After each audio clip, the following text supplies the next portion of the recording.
Salam kepada saudara-saudara sekalian yang terkasih dalam nama Tuhan Yesus Kristus. Kita bersyukur pada hari ini kita masih diberikan kesempatan untuk peribadahan kita. Biarlah Tuhan yang selalu berkuasa atas kehidupan kita. Mari kita lakukan peribadahan ini dengan segenap hati, karena kita melakukan semua itu hanya untuk kemuliaan Bapa di sorga.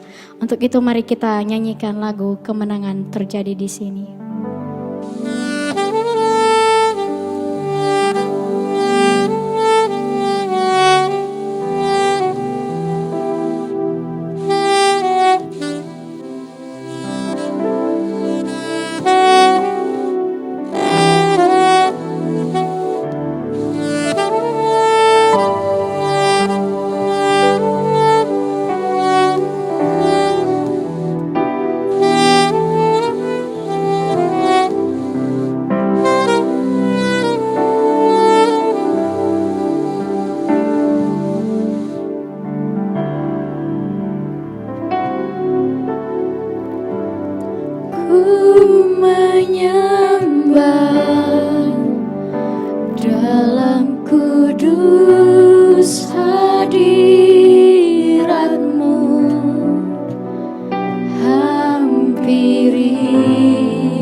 Hanya dalam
karena kuasa-Mu di dalam kami, mukjizat-Mu nyata di dalam kami Tuhan.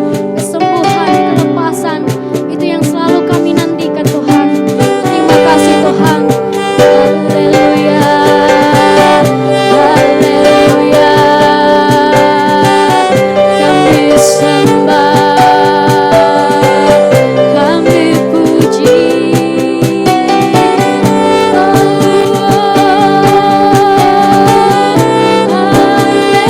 Haleluya, kami puji. Hosana bagi Raja.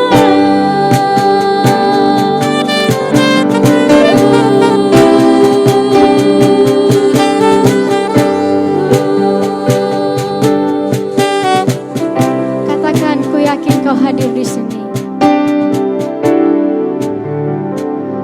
Ku yakin Kau hadir di sini. Ku rasakan kuasa yang tak terbatas. Ku yakin Kau nyata di sini. Kemenangan terjadi di sini. Ku yakin Kau hadir di sini. Ku rasakan kuasa yang tak terbatas. Ku yakin Kau nyata di sini. Kemenangan terjadi di sini. Kesembuhan terjadi di sini. Kelepasan terjadi di sini.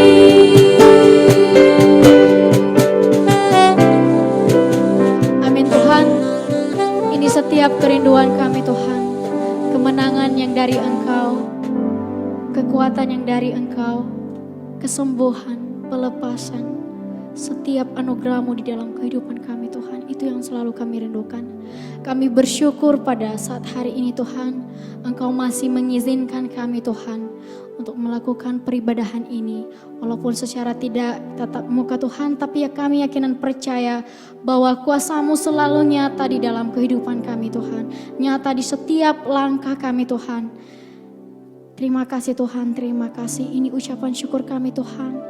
Kami ingin lagi lebih bersorak-sorak Tuhan bagi kemuliaan-Mu. Dan terlebih-lebih firman-Mu yang mengajarkan kami Tuhan. Biarlah Engkau yang selalu berkuasa atas kehidupan kami Tuhan. Kehidupan kami serahkan di dalam tangan-Mu. Dalam nama Yesus Kristus kami berdoa. Amin. Saya sapa kita sekali lagi. Shalom semuanya. Kita akan bersorak-sorak bagi kemuliaan Tuhan. Mari kita nyanyikan lebih dari pemenang.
hari pemenang jika Allah berada di pihak kita. Untuk itu mari kita mendengarkan firman Tuhan. Mari kita siapkan setiap kehidupan kita di hadapan Tuhan, mendengarkan kebenaran firman-Nya. Biarlah firman itu berkuasa atas kita dalam mengambil setiap langkah kehidupan kita, dalam menghadapi setiap permasalahan yang kita hadapi. Kita yakin dan percaya bahwa Tuhan yang memulihkan kita, yang memberikan kita setiap kemenangan. Untuk itu mari kita nyanyikan Ajaib Kau Tuhan.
Mari kita berdoa terlebih dulu sebelum merenungkan firman Tuhan. Bapa yang di surga, kami ucap syukur untuk setiap kesempatan kami boleh duduk diam di bawah kaki-Mu dan mendengar sabda-Mu Tuhan. Karuniakan Roh Kudus untuk menjadi penerang batin dan hati kami. Ketika kami mendengar suara kebenaran firman-Mu, kami dapat mengerti, memahami, dan terlebih dari itu dapat melakukan firman-Mu dalam praktek hidup kami sehari-hari. Berkati saya hamba-Mu untuk menjadi penyampai berita firman Tuhan, berita kebenaran bagi kami semua. Dalam nama Tuhan Yesus kami semua berdoa. Amin. Baik, anak-anakku, pemuda Betel Injil Sepenuh, Yerusalem Baru, Komisi Pemuda Remaja The History Makers, juga anak-anakku mahasiswa STT Sola Gracia Indonesia, serta mahasiswa STT Anugerah Indonesia yang turut bergabung pada kesempatan ini. Saya harap kita semua sehat-sehat dan jadilah contoh untuk memakai masker ketika ada di luar rumah dan berinteraksi dengan orang lain. Saudara, pada kali ini saya diberikan judul firman Tuhan, yaitu Ada Kemenangan dalam Tuhan. Saudara yang dikasihi oleh Tuhan, ini sebuah judul yang menarik bagi anak-anakku semua, The History Maker. Pembuat sejarah harus menyadari bahwa dalam Tuhan ada kemenangan. Kalau the history reader hanya pembaca sejarah, maka bukan dalam Tuhan ada kemenangan. Mungkin dalam kekuatanmu sebagai anak-anak muda ada kemenangan, ada keberhasilan. Dalam kepandaianmu ada kemenangan, ada keberhasilan. Tetapi seorang history makers menyadari bahwa cuman satu-satunya untuk meraih kemenangan, yaitu di dalam Tuhan. Saya bangga sekali sebagai bapak kalian ketika diberikan tema ini, dan mari kita renungkan nats kita dalam 2 Tawarikh pasal 20. 2 Tawarikh pasal 20, kita baca lebih dulu ayat 1 sampai ayat 3, disambung ayat 12, lalu lanjut ke ayat 15 dan ayat 16. Saya akan bacakan lebih dulu ayat 1 sampai 3. 2 Tawarikh pasal 20. Setelah itu, Bani Moab dan Bani Amon datang berperang melawan Yosafat bersama-sama sepasukan orang Meunim. Datanglah orang memberitahukan Yosafat, suatu laskar yang besar, jumlahnya banyak, datang dari seberang laut Asin dari Edom menyerang tuanku. Sekarang mereka di Haseson Tamar, yakni En-Gedi.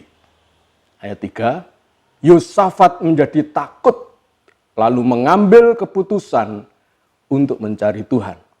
Ia menyerukan kepada seluruh Yehuda supaya berpuasa. Ayat yang ke-12, lanjut ke ayat 12. Ya Allah kami, inilah doa Yosafat dan seluruh bangsa Yehuda waktu itu. Tidakkah engkau akan menghukum mereka karena kami tidak mempunyai kekuatan untuk menghadapi laskar yang besar ini yang datang menyerang kami. Kami tidak tahu apa yang harus kami lakukan. Tetapi mata kami tertuju kepadamu. Turun ayat 15. Dan berseru, camkanlah hai seluruh Yehuda dan penduduk Yerusalem dan tuanku Raja Yosafat.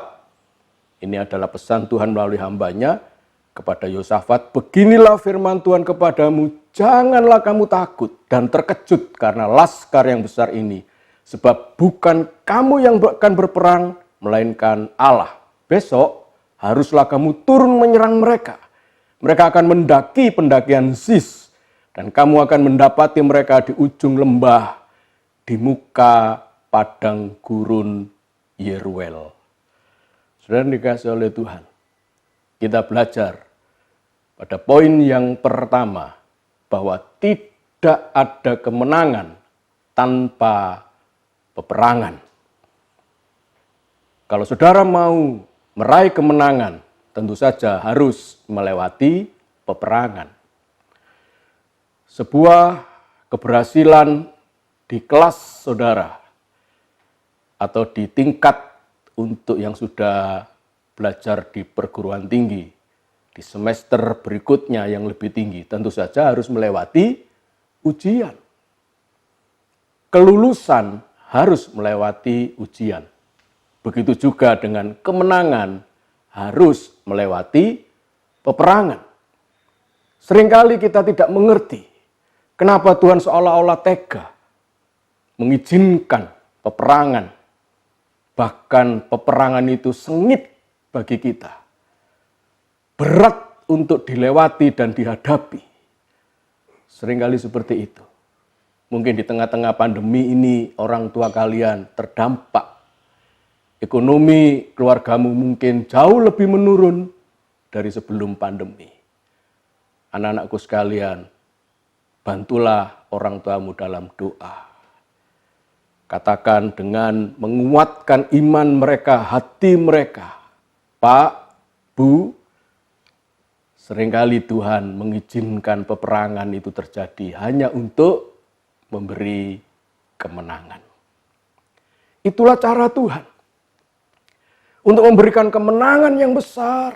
Nanti kita akan melihat hasil daripada peristiwa ini yang dialami oleh Yosafat. Oh, mereka menerima berkat yang begitu besar, saudara.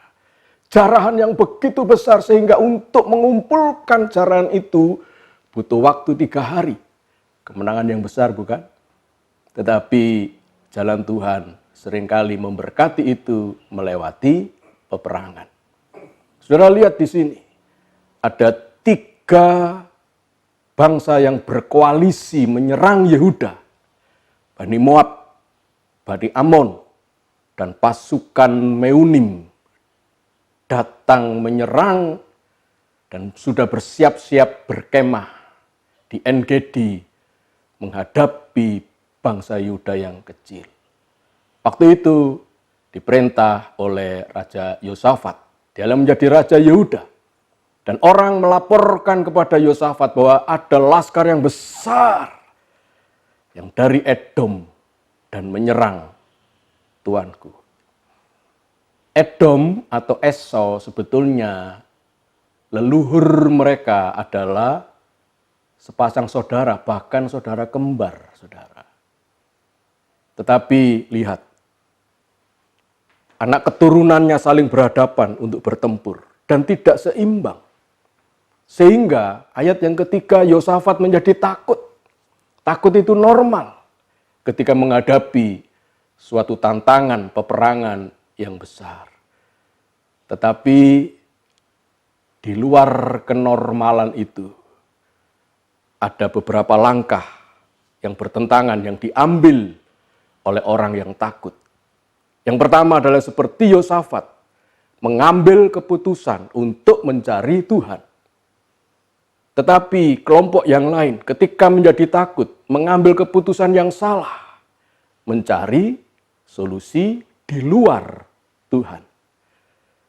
Nah, anak-anakku sekalian, kalau kalian sudah menetapkan sebuah tema bahwa dalam Tuhan ada kemenangan, maka kalian sebagai the history makers, pembuat sejarah, lakukan seperti Yosafat. Sehingga tindakan Yosafat ini dikenang oleh sepanjang sejarah umat manusia. Bahwa ketika kita takut, mari ambil keputusan yang benar, mencari Tuhan. Dan caranya bagaimana? Menyerukan kepada seluruh bangsa Yehuda supaya berpuasa. Wow, luar biasa saudara. Ayat yang ke-12 tadi kita sudah baca.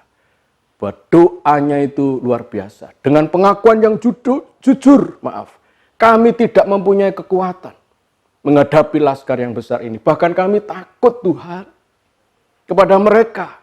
jujur Yosafat menceritakan keadaan dan situasi yang dia hadapi. Kami tidak tahu apa yang harus kami lakukan, tetapi ayat 12 kalimat yang terakhir indah sekali. Mata kami tertuju kepadamu. Memang tidak ada kemenangan tanpa peperangan. Tetapi di dalam menghadapi peperangan, satu langkah yang sangat penting harus kita ambil seperti Yosafat. Mengambil keputusan untuk mencari Tuhan, berpuasa, berdoa dengan sungguh-sungguh, dan mata ini harus tertuju kepada Tuhan. Sudah yang dikasihi oleh Tuhan. Apa jawaban Tuhan? Ayat 15, ini betul-betul menjadi penghiburan bagi saya. Ketika kita menghadapi peperangan dan ketika kita mencari Tuhan, mengambil keputusan yang benar, maka dikatakan firman Tuhan, jangan kamu takut, jangan terkejut karena laskar yang besar ini. Sebab bukan kamu yang akan berperang, melainkan Allah. Luar biasa bukan? Peperangan itu menjadikan Yosafat takut, tapi mengambil keputusan yang benar, dan jawaban dari Tuhan menjadi jawaban bagi saudara dan saya. Yaitu bahwa peperangan ini bukan bagian kamu, melainkan bagian daripada Allah.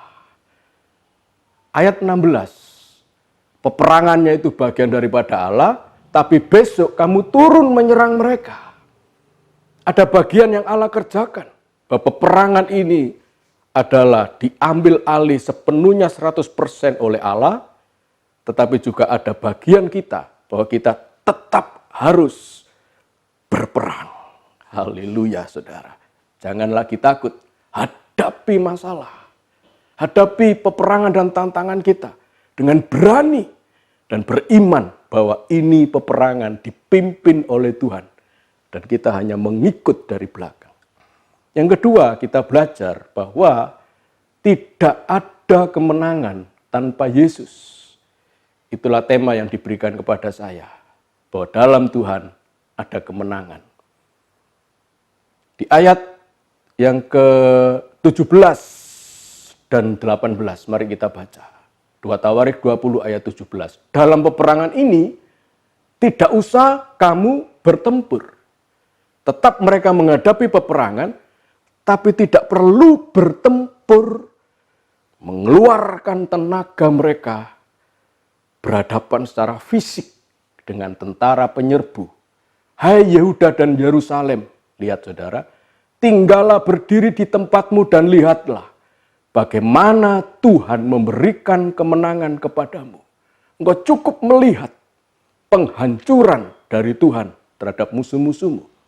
Itu maksudnya saudara. Janganlah kamu takut dan terkejut.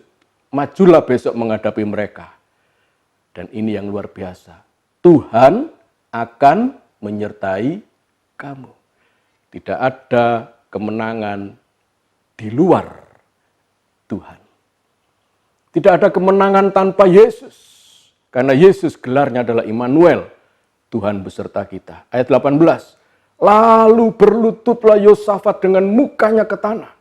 Seluruh Yehuda dan penduduk Yerusalem pun sujud di hadapan Tuhan dan menyembah kepadanya. Haleluya, saudara. Mereka menyembah, mengucap syukur untuk penyertaan Tuhan. Yang mereka yakini itulah bekal yang sangat penting dan utama untuk peperangan mereka besok menghadapi lawan-lawan mereka. Apakah anak-anakku sekalian ketika menetapkan tema ini untuk saya? Dalam Tuhan ada kemenangan. Sudahkah engkau memiliki persekutuan yang indah dengan Tuhan? Engkau selalu berkata, Tuhan, mari Tuhan sertai kami. Sebab tidak ada kemenangan tanpa Tuhan Yesus. Kami akan mati konyol menghadapi musuh-musuh kami dalam peperangan. Apalagi musuh-musuh kami adalah penguasa-penguasa di udara. Kuasa-kuasa kegelapan. Kuasa iblis. Dan semua orang yang dipakai iblis untuk mengganggu kami. Apa daya kami Tuhan kalau Tuhan tidak menyertai kami. Biarlah itu menjadi doa-doamu anak-anakku. Seperti ikan yang membutuhkan air. Dan seperti burung yang terbang membutuhkan udara dan cakrawala. Kita orang percaya membutuhkan Tuhan untuk menyertai kita di dalam peperangan. Sebab tidak ada kemenangan tanpa penyertaan Tuhan. Yang ketiga, kita akan belajar dari ayat yang ke-20 dan 21. 2 Tawarikh 20 ayat 20. Tidak ada kemenangan tanpa ketaatan. Ayat 20. Keesokan harinya pagi-pagi mereka maju menuju padang gurun Tekoa. Ketika mereka hendak berangkat, berdirilah Yosafat dan berkata untuk mengingatkan mereka, "Dengar, hai Yehuda dan penduduk Yerusalem, percayalah kepada Tuhan Allahmu dan kamu akan tetap teguh. Percayalah kepada nabi-nabinya dan kamu akan berhasil." Setelah ia berunding dengan rakyat, ia mengangkat orang-orang yang akan menyanyi nyanyian untuk Tuhan dan memuji Tuhan dalam pakaian kudus yang semarak pada waktu mereka keluar di muka orang-orang yang bersenjata. Paling depan adalah para pemuji penyembah dengan pakaian kudus, pakaian beribadah. Dan di belakangnya adalah orang-orang yang bersenjata. Sambil berkata, "Nyanyikanlah nyanyian syukur bagi Tuhan, bahwasanya untuk selama-lamanya kasih setianya." Tidak ada kemenangan tanpa ketaatan. Saudara yang dikasihi oleh Tuhan. Saat itu, sorot kamera dari Alkitab berpindah dari rumah Tuhan. Ketika itu mereka berpuasa, berdoa, dan di ayat 5 mereka berkumpul di bait Allah, di rumah Tuhan. Ayat yang kelima. Maka sorot kamera keesokan harinya tidak lagi di bait Allah, tapi di padang gurun Tekoa. Tempat di mana terjadinya peperangan besar yang akan mereka hadapi. Padang gurun Tekoa. Tekoa dalam bahasa Inggris untuk menerjemahkan kepada bahasa Ibraninya Tekoah adalah stokit. Stokit itu adalah kata benda, artinya benteng, tembok pertahanan. Stokit atau tekoah dari akar katanya yang berarti ledakan, angin yang menderu, tetapi juga bisa juga menjadi suara trompet. Haleluya, saudara. Dari susunan arti kata tekoa, kita bisa mengerti bahwa peperangan itu memang berat, saudara. Mereka bertugas menghancurkan kubu benteng pertahanan yang dibangun oleh musuh. Dan itulah yang saudara harus hadapi. Setelah dari bait Allah rumah Tuhan, kamera itu berpindah kepada benteng pertahanan musuh yang mereka harus hancurkan. Di ayat yang ke-20 dan 21. Tetapi saudara, persoalannya adalah pertempuran yang hebat itu bisa kita tangkap sebagai sebuah ledakan. Sebuah angin yang dahsyat. Tetapi pada sisi yang sebaliknya, saudara bisa dengan berani berkata, ini bukan benteng musuh yang kuat. Ini bukan sebuah ledakan yang mengejutkan kami. Tetapi ini adalah sebuah instrumen trompet yang menghasilkan suara dan tetap meneduhkan hati kami. Itulah sebabnya Yosafat dengan hikmat Tuhan menyusun sebuah barisan yang unik. Yang berhadapan sebagai ujung tombak adalah para pemuji, baru orang-orang yang bersenjata. Dan mereka menyanyikan, mengatakan sebuah perkataan yang luar biasa. Nyanyikanlah nyanyian bagi Tuhan. Dengan tema bahwasanya untuk selama-lamanya kasih setianya. Ini yang dimaksud suara trompet, puji-pujian, bahwa Tuhan itu baik dan bahwasanya untuk selama-lamanya kasih setianya. Jangan pernah menganggap peperanganmu itu begitu luar biasa dan berat untuk saudara hadapi.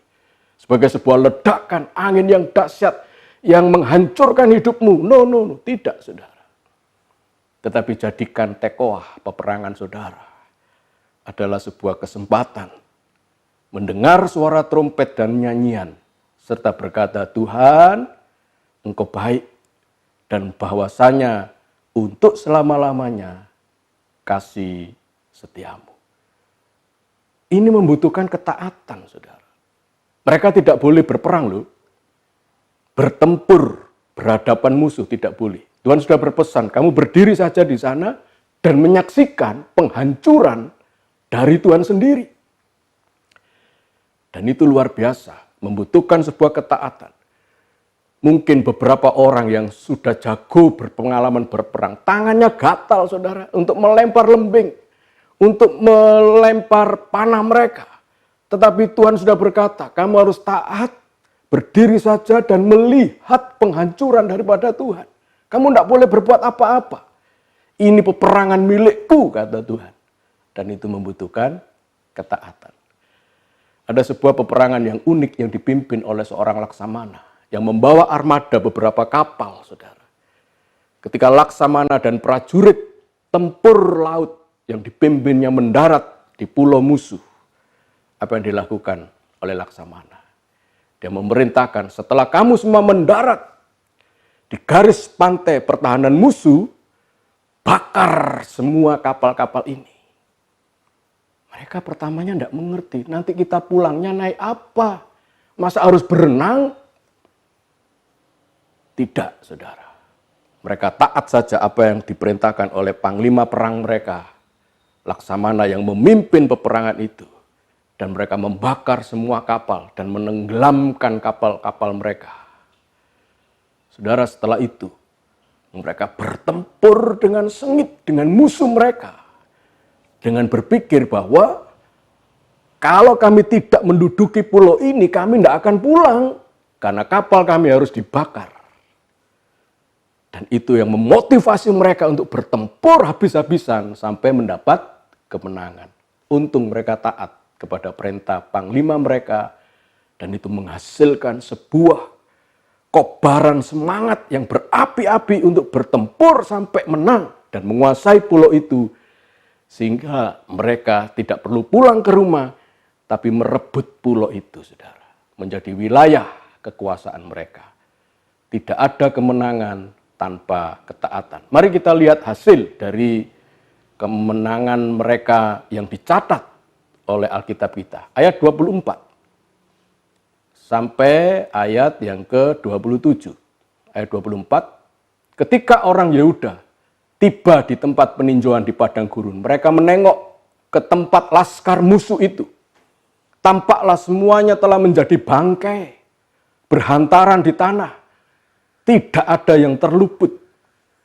Tidak ada pasukan musuh seorang pun yang masih bernyawa. Mereka semua jadi bangkai.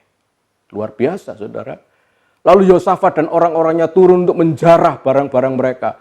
Mereka menemukan banyak ternak, harta milik, pakaian, dan barang-barang berharga.